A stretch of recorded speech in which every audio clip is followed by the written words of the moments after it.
Hi everybody, welcome to Live with Chaudhry. We're in Dublin this week for ISCT 2026. It's the afternoon of day 2 and I'm delighted to be catching up with Cellares' senior scientist, Andrea Leonardi, who, as you can see, has been presenting a poster this week.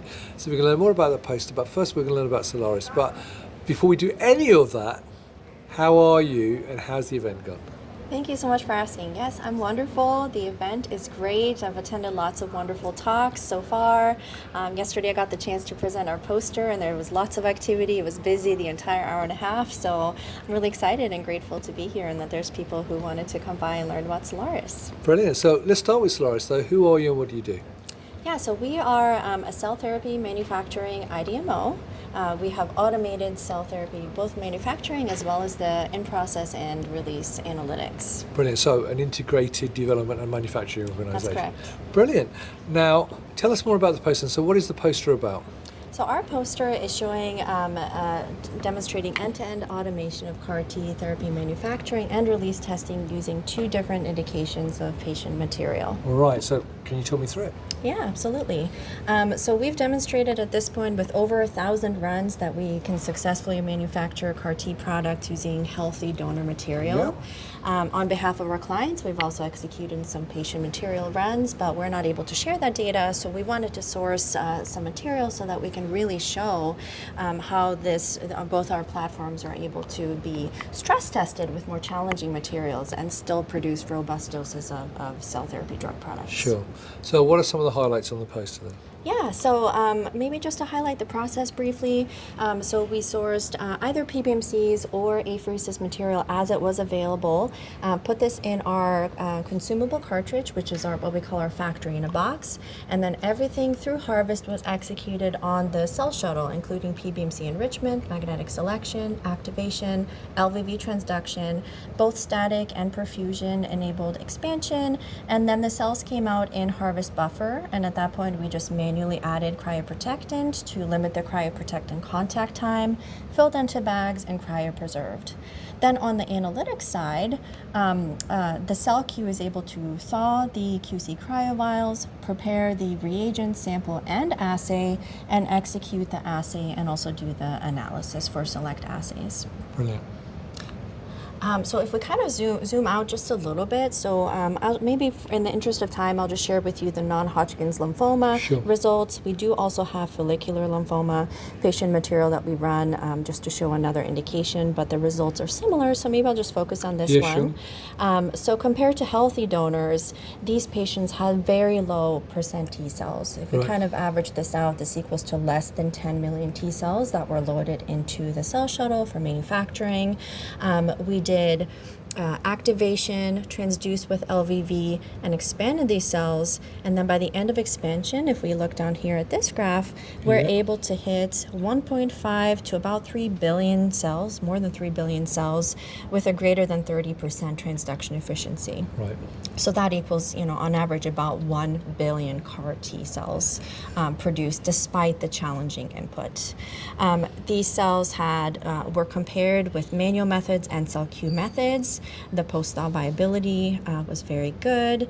The viable cells per milliliter also very comparable. And the safety assay up here, we had a VCN that was well below the required target of 5 per transduced cell. Right. Just very briefly over here, favorable memory phenotype and low exhaustion markers in these cells showing, and then also showing robust CD19 specific cytotoxicity, as this is a CD19 CAR. Right. So all of this, again, was done end-to-end, automated on our platforms. And over here, we show a dramatic reduction in operator hands-on time. 90% reduction in manufacturing, 85% reduction for the VCC analytical assay, just one use case example here. Flow assay, a little bit more challenging.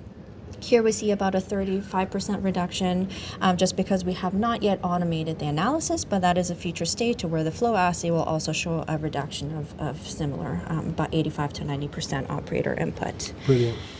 So With that, right, it all comes back to scale, right? We want to meet as many patient doses and meet that demand as possible. And through the reduction in labor, as well as removing the need for clean rooms, the cell shuttle can sit in a CNC space.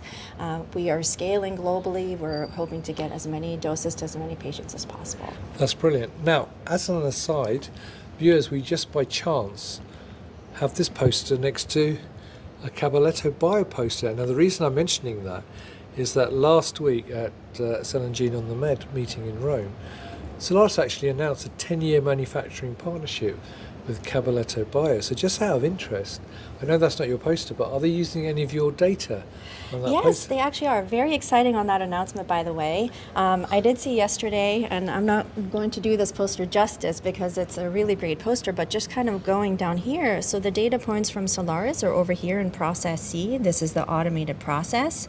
And the two dark blue dots here are the clinical data across the board showing comparable performance to their other processes and other clinical performance ranges. So very, very exciting to see. I heard these patients are doing great. So it's wonderful. Brilliant. Wonderful to see this in the clinic.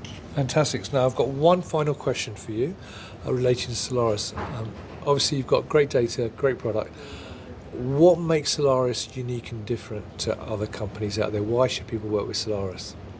Absolutely. So people might fight me on this, but I would argue that we are the only company that is able to meet a global patient demand. And that's because we've removed the need for clean rooms, so we're not limited by the outdated infrastructure, and we've dramatically reduced the need for operator input and successfully automated many processes at this point. And that helps drive down the cost and helps get these drug products into patient hands faster and at a lower cost. Brilliant. Well, look, Andrea, thank you for giving that overview. So, viewers, if you're here this week at ICT in Dublin, come and talk to Andrea. She's here tomorrow as well on Friday. Check out poster 942. If you are not here, Cellares have a big presence at ASGCT next week in Boston, so you can meet the team there. But if you can't be there, they are at many, many other events throughout the year, so you can check them out. But also follow them on LinkedIn, connect with them on LinkedIn, and also go to their website. Andrea, it's lovely to meet you this week. Thank you for taking time out to give me that overview, and also the little added bonus about Caballetto Bio as well. And have a great time in Dublin. And viewers, thank you for watching. Until next time, as always, stay well, stay safe. Bye-bye.